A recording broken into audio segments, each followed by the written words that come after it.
Welcome back to the show. Let's go to line number 6. Say good morning to the Executive Director for External Affairs at Memorial University Students' Union. That's Nicolas Keough. Nicolas, you're on the air. Hi, thank you so much for having me. Happy to have you on the program. Before we get into some of the happenings over the past few days, what's the presence of the protesters today? Where are you? What are you doing? So there's a few of us right now in the lobby of the Arts and Admin building, and we're just peacefully protesting as usual. So if you say you're peacefully protesting, how do you react to Dr. Lokash's comments that last Friday staff were sent home because of the harassment and the intimidation and the banging on doors and the doorbell is broken? So if it's peaceful, how do any of those things happen? Or are you denying that they did happen? I find it very interesting that she would say that when the RNC specifically said, I believe to the Independent in an article, that there was no safety concern whatsoever. There was definitely noise because in most protests there is a level of disruption, and so there was noise, and then the staff was sent home because of that noise. Jennifer Lokash did not leave the building until after the end of the workday, so she did not leave early. So I do not think that there was any intimidation or harassment. I think that that's absolutely not true. But no, comments come from the RNC for only when the RNC were on site as opposed to during the course of the day. I mean, that's fair to say, isn't it? Because the RNC aren't going to make a statement of there was nothing to be seen all day long versus when we were on site and what we saw. And of course, when we talk about the numbers of protesters that were being, disbanded or dealt with at that moment of time, there was a pretty significant presence of security guards and law enforcement itself. So, there's an essence of some heavy-handedness here, but the RNC only talked about what they saw, not what they didn't see, right? Yeah, absolutely. But we also have seen faculty. Munfa has come out and agreed with us.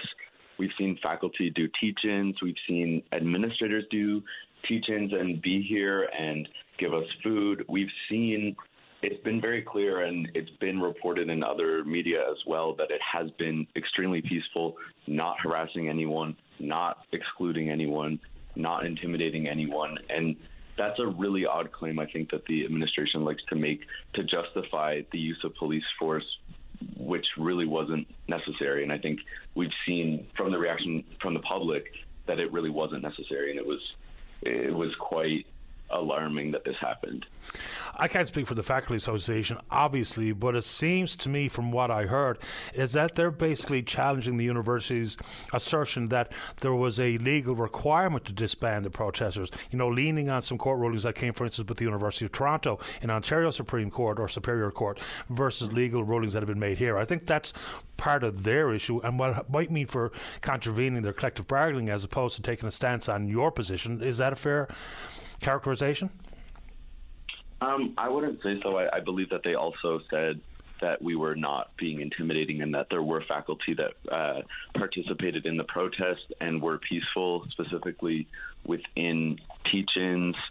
There were several faculty that did teach-ins, that participated, that sat down with us, that just were around us in this protest, and we were not excluding anyone, according to these faculty, according to the students, according to the media.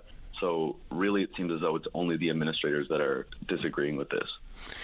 Would adherence to the BDS list would it include any disruption of work or study as opposed to sticking with the point that you're protesting on? And of course, we have to include it's not only the BDS list and the divestment issue, and even if the university says it's 1/3 of 1%, around $7 million is all we're talking about here on the list that's been identified by your organization. And yes, include what's happening to women and children and the children's hospital that was bombed yesterday. We can talk about all that. But does that include, or should it include, any disruption of work or study? The BDS list? Well, the presence of the protesters, should it impact work and study? Because that's not necessarily who you're focused in on. That would be your fellow students and people who have nothing to do with decision making. Yeah, so students were not disrupted. There was no issue there. So with disruption in general, a protest is supposed to be disruptive, and I think that that's exactly what we did, and it did work in the way that it wanted to work. We do understand that it is a workplace, but disruption is necessary, especially when admin has been absolutely ignoring what we've been saying for weeks. We've been there for 6.5 weeks. It would have been 7 weeks if we were allowed to continue, and we have not been listened to. If the university says that the consideration is currently in front of the Board of Regents, who have a fiduciary duty by law on these particular issues of divestment and investment and the monitoring of. So if it's in the hands of the Board of Regents now, does that give the protesters, the pro-Palestinian group, reason for pause, or does it not matter? Because unless there's a decision coming from the board, then of course it can't be the sole responsibility of Neil Bowes or Jennifer Locash or anyone else at moment, because I guess in the world of fiduciary duty, that's where the decision would lie. Yeah, absolutely. But the thing is that we have not seen sufficient or acceptable communication from Neil Bowes or Jennifer Locash on this issue, or Glenn Barnes, the chair of the Board of Regents. And so as much as it is the Board of Regents' responsibility, we would not stop the protest before this decision is made by the Board of Regents, because it is very important and it could be made earlier.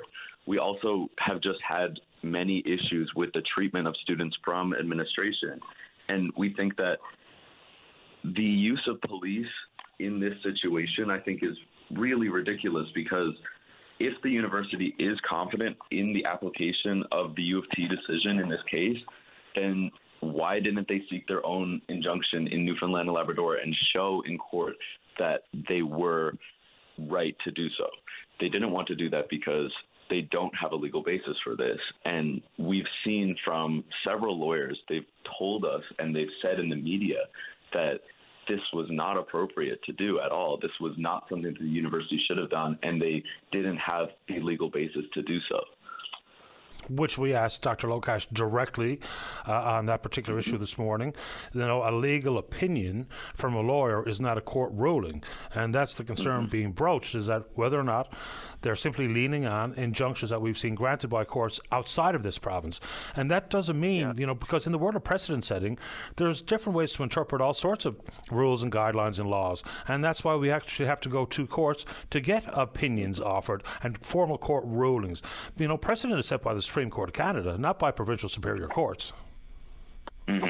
Absolutely. And that's what we're really concerned about, is that it seems as though Munn administration is picking and choosing what laws and what court rulings to apply to something that is in a different province, taking things from Ontario but not taking things from Quebec with the McGill ruling.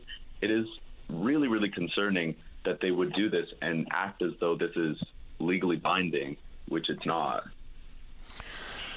Fair enough, Nicolas. Nicolas, anything else before I take another call here?